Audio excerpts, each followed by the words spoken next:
DaddyOFive is a name that's burned into YouTube history for all the wrong reasons. But how did we get here? What happened to DaddyOFive? You did it too! You both did it! Just give her a little peck. Oh my God! I am staying right here with my family where I belong! And you can't do anything about that! Stop it! Now!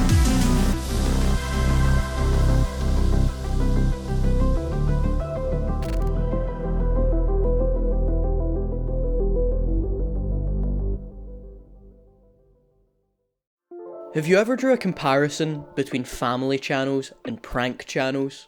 Of course you haven't, no normal person would. So let me draw one for you. How about exploiting unconsenting and unsuspecting people for views, whether that be members of the public or your own children? Or how about doing the most diabolical things for views, whether that be kidnapping someone and playing it off as a prank, or exposing your children's most intimate secrets? Or how about disguising your horrific exploitive content with wholesome moments so that you somehow seem like the good guy in all of this? See, family channels and prank channels have always been bottom of the barrel content. So I bet you've never wondered what it would be like if you combined the two genres. Well, from 2015 to 2017, Mike Martin did just that, in what can only be described at best as a deranged social experiment, and at worst, the biggest case of child neglect in YouTube history. 2017 was a strange time for YouTube.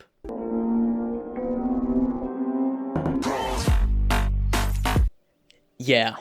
But if you were old enough in 2017 to not be watching Minecraft bottle flip challenges, then you probably know about the DaddyOFive situation. In 2015, Mike Martin would start a YouTube channel that would explode into one of YouTube's biggest controversies in its history. The channel, named DaddyOFive, consisted of Mike Martin and his wife Heather, as well as their 5 children and a blended family composed of Heather's 3 sons from a previous marriage and 2 children from Mike's prior relationship. At first glance, the channel appeared to be just another addition to the growing scene of family vlogging channels. The channel seemed to have sort of a humble but wholesome tone. Unlike other creators that try to curate the picture-perfect life, Mike wouldn't shy away from showing the arguments, the tantrums, the squabbles in the family, and showing that they were just another family dealing with their own shit. This certainly seemed to resonate with a lot of people and grew a very loyal fan base.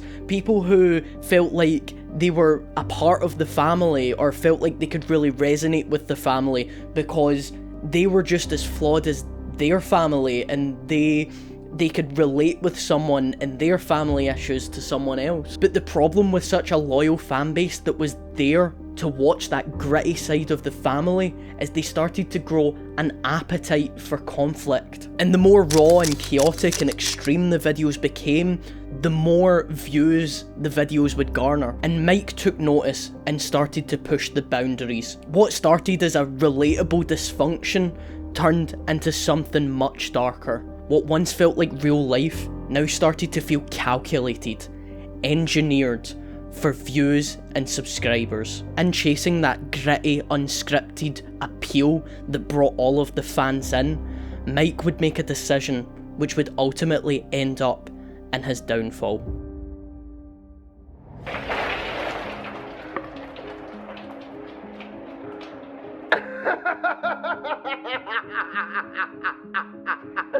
You see, in 2016, a major shift was happening on YouTube. The prank scene was exploding, and the likes of Joy Salad, FuzzyTubes, and Roman Atwood would take scripted, over-the-top moments and turn them into cold, hard cash. And for Mike Martin, who was already making bottom-of-the-barrel, gritty family content, I mean, what's the harm in a little silly prank here and there if it means profit? And in July of 2016, Mike would upload his first prank video on his family to the channel.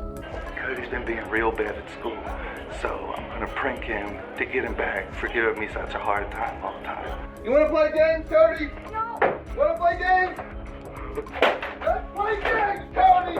Let's play games! and ironically, it would become the most viewed video in the channel's history. What began as a one-off experiment quickly evolved into a weekly ritual, and the formula was simple. The bigger the prank, the bigger the title, and the bigger the title, the bigger the views.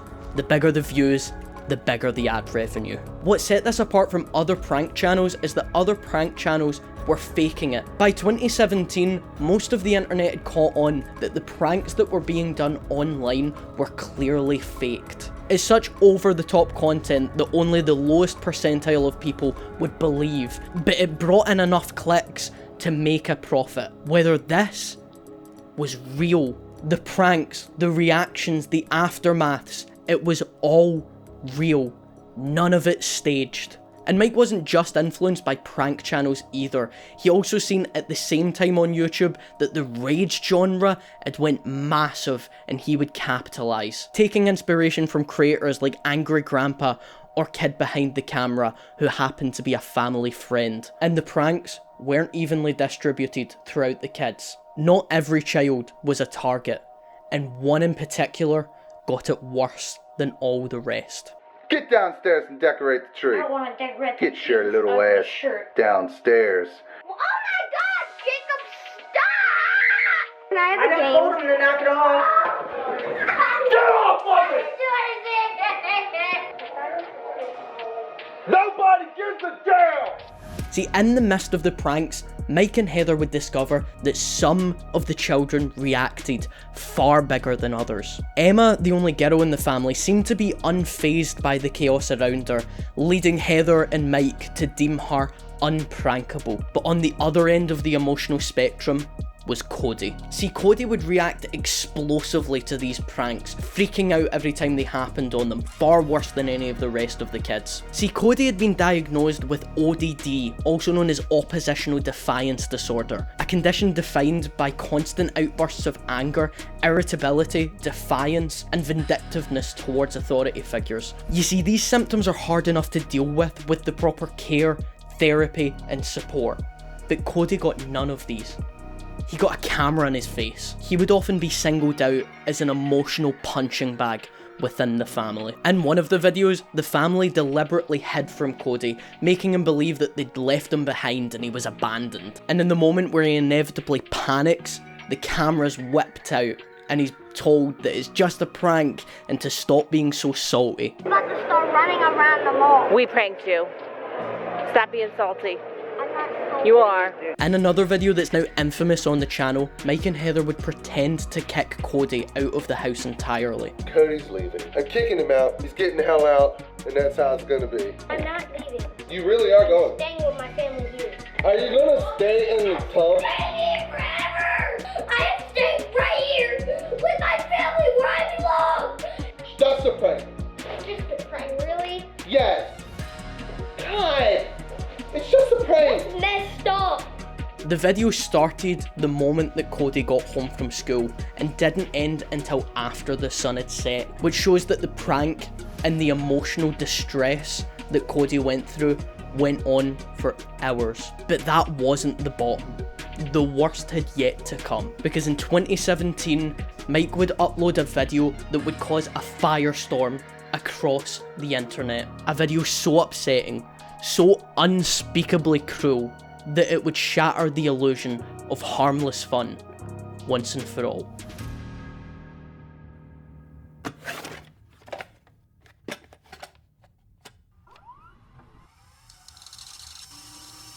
Hey guys. So, I got a prank for Cody. The invisible ink prank is without a doubt the most infamous DaddyOFive video to ever exist, and for good reason. The video starts off like a typical prank, with a light-hearted tone and Heather suggesting that she's going to commit a bit of family-friendly fun. But the illusion is shattered almost instantly, because the moment that Cody walks through the door into his house, chaos erupts. Heather and Mike start screaming at him, accusing him of spilling ink all over the carpet. What the fuck? I didn't do that! What the hell is that? What the hell is that? What is this? Cody! I didn't do what you did. I swear to God, I didn't do that! Hey, call over your carpet! I didn't do that! I don't have anything to color with it! Why did you do that? Their yelling is relentlessly hostile and aggressive to the point where their faces turn red. And his stepbrother tries to defend him, but that only draws Mike and Heather's fury towards him as well. So you were fucking up here too? No, we You did it too! You both did it! No, we didn't do You it! both did this! No, stop! You're both writing 1,000 sentences! Well, you're not... You are gonna lose your allowance and everything! We didn't do this! Yes, you did! Now both of the boys are sobbing uncontrollably under a verbal onslaught that no child should ever have to receive. The tirade would go on for several minutes within the edited version of the video, so we actually don't know how long this lasted for, but we can only imagine, based on previous pranks, that this went on for a long time. And then, the twist. It's just a prank! What is that? Invisible ink, it dries and comes out. It's already drying up. We got you both. You were innocent bystander. Yeah. You just got owned. It's just a prank, bruh. As if the emotional devastation they just inflicted upon the two children could be laughed off. But nobody was laughing. Not the viewers, not the children, and certainly not Philip DeFranco. Sup, you beautiful bastards. Sup, you beautiful bastards. Sup, you beautiful bastards. Hope you're having a fantastic Monday. Welcome back to the Philip DeFranco Show, and let's just jump into it. Philip DeFranco is one of the most recognised names in the YouTube commentary space, known for his signature blend of pop culture, internet drama, and world news. He's served a long time as a watchdog of online behaviour. And on April 17th, 2017, his role would become more important than ever. In a video uploaded to DeFranco's channel, his attention turned to the growing controversy that up to that point had flown under the radar of most of the online space. DeFranco would start dissecting the invisible ink prank video before going deeper, highlighting a pattern of disturbing content across the DaddyOFive channel. And so that first story we're going to talk about today is about a family that has garnered a lot of negative attention in the past week. And that's a family that's been sharing their lives on a YouTube channel by the name of DaddyOFive. And the reason they've been receiving all this attention the past week is they put out a video called Invisible Ink Prank Epic Freakout. Now in response to all of this outrage, the family made a video called Blocking All the Haters. It's a 21+ minute video, but to summarize it, there's no apology, and they say that all the hate's just coming from bored haters. It would highlight a video where Mike would seem to push Cody into a bookcase, as well as other videos where he seemed to pin the children against each other in physical fights, while he would sit behind the camera and laugh about it. The expose had lit a fire underneath the online community, and over the following months, DeFranco and other creators would prove to be the catalyst for the downfall of DaddyOFive. Mike and Heather, clearly rattled by all of the backlash, would respond in a typical fashion where they would deflect and deny all of the allegations. They would release a video where they claimed that all of the pranks were fake and staged and scripted, and that DeFranco himself was to blame for all of the negative attention. But DeFranco dismissed the Martins' claims, claiming that he was no more responsible for their downfall than a security camera was for a gas station robber being caught. He wasn't the cause. He was the lens that brought it to light, and that lens was now in the hands of millions of people. What would start as a YouTube segment would explode into a full-on media storm, with fellow creators like Keemstar and Scarce, as well as traditional media sources covering this story. This was no longer YouTube drama. It was a nationwide conversation about child abuse, online accountability, and the dangers of family vlogging. As the public outcry continued to swell, the situation went past YouTube drama or even news headlines. Thousands of viewers would take the situation in their own hands, reporting the behaviours to the local police and the Child Protective Services. The internet had done more than call out the Martins. This became a digital alarm bell loud enough to force real-world action. But what many people didn't realise is this wasn't the Martins' first run-in with Child Protective Services. I don't even know where those lighters You are. can go to prison. You can go to prison for the rest of your life. But earlier in 2017, the family had already been visited by the CPS. Apparently there had already been reports that the online behaviours were troublesome and worrying, and so the CPS got involved. When arriving on their front doorstep, they advised that while the content online was a bit distasteful, there was nothing wrong around the household. Maybe just a few little wee things here and there to touch up on, but overall, great family. How they missed it blows my fucking mind. But you see, that was before the full scope of the abuse had laid before the world to see. Once Philip DeFranco's coverage went viral, there was nothing more that the Martins could do. It was over for them. The CPS connected the dots and took action. Rose Hall, who's the biological mother of Emma and Cody, the two youngest children, used this opportunity in connection with the courts and the police to gain emergency custody of Emma and Cody. The two youngest children were quickly removed from the household and brought back into a stable and loving environment. Emma and Cody are with me. I have emergency custody. No more cameras, no more pranks, no more screaming just for a few clicks. For the first time in possibly years, Emma and Cody were able to finally be kids again, away from the manufactured chaos and not knowing when the next prank was coming or when the next camera would be thrown in their face. And with the feature kid now gone and being universally condemned online, the exploitation engine that they built no longer had fuel. And with public pressure reaching higher than ever, they decided to delete every single video on their channel, except one. A single apology video remained as a feeble attempt to try and win the crowds over. I understand how everyone feels. I acknowledge and I respect how everyone feels about this, and I do agree that we put things on the internet that should not be there. We did things that we should not do. We are now in family counseling because we need it, not only to get through the, media stuff, but we need it to come back together and have everybody, even the kids, to understand what we did wrong in all this. The tone was somber, the delivery was awkward, and the damage was already done. For near everybody, it was too little, too late. And now, with their channel in ruins and their credibility obliterated, there was only one thing left to face: the legal system. Roughly a month after the public outroar, YouTube would finally delete the DaddyOFive channel. What was once a lucrative adventure was now gone.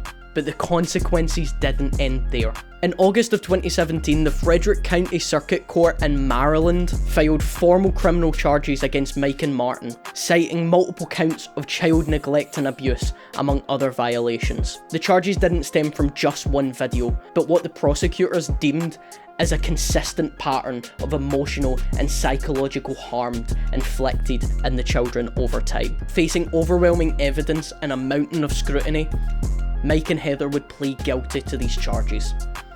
The sentence: 5 years supervised probation. While they avoided jail time, the terms of the probation was strict. Most notably, they were barred from posting any family content online unless it had a genuine family purpose. A vague clause, perhaps, but one that left very little room for manipulation or monetization. Still, Mike and Heather weren't ready to give up on the online stage just yet. Not long after the court's rulings, Mike and Heather would make multiple attempts to come back online, first starting a YouTube channel called DaddyOFive, then FamilyOFive, both of which YouTube would remove almost immediately.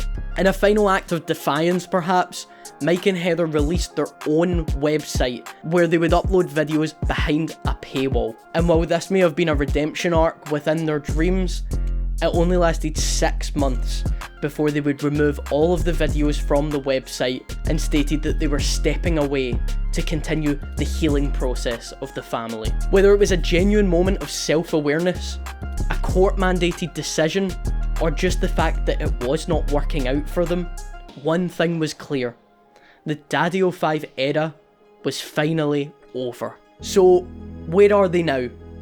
Well, 7 years has passed since the downfall of DaddyOFive, and nowadays, the picture looks pretty different. Mike Martin has recently re-emerged on the online space, not doing vlogs or pranks, but in a podcast that he hosts with his son. In this new format, he has went into deep discussions about the controversy that did happen. Mike has maintained a consistent narrative throughout the conversations, that it was improportionately overblown, that the narrative was skewed. According to him, the consequences was disproportionate. The legal action, the losing custody of his kids, it was all too far, and that it was a genuine misunderstanding and public hysteria rather than actual wrongdoing. In a surprising twist of events, Heather and Mike has recently resurfaced on TikTok, sharing clips that appear to show a reconnection with Emma, Cody, and even Emma Hall, the biological parents of Emma and Cody. The message in the video is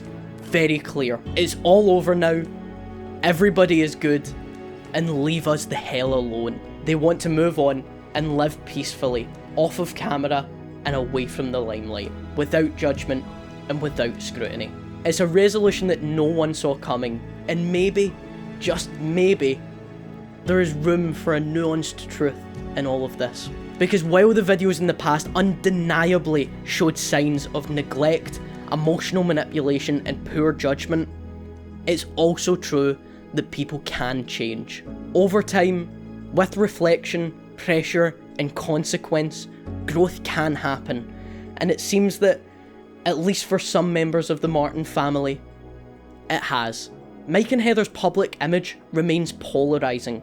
For so many, they will be remembered for what they did on YouTube in the mid-2010s. But for others, especially for those who believe in second chances, the Martin family has taken a redemption arc of sorts. The greatest victory is perhaps that the cameras are off, the pranks are over, and the children at the heart of this seem to finally be happy. And in the end, what more could you ask for?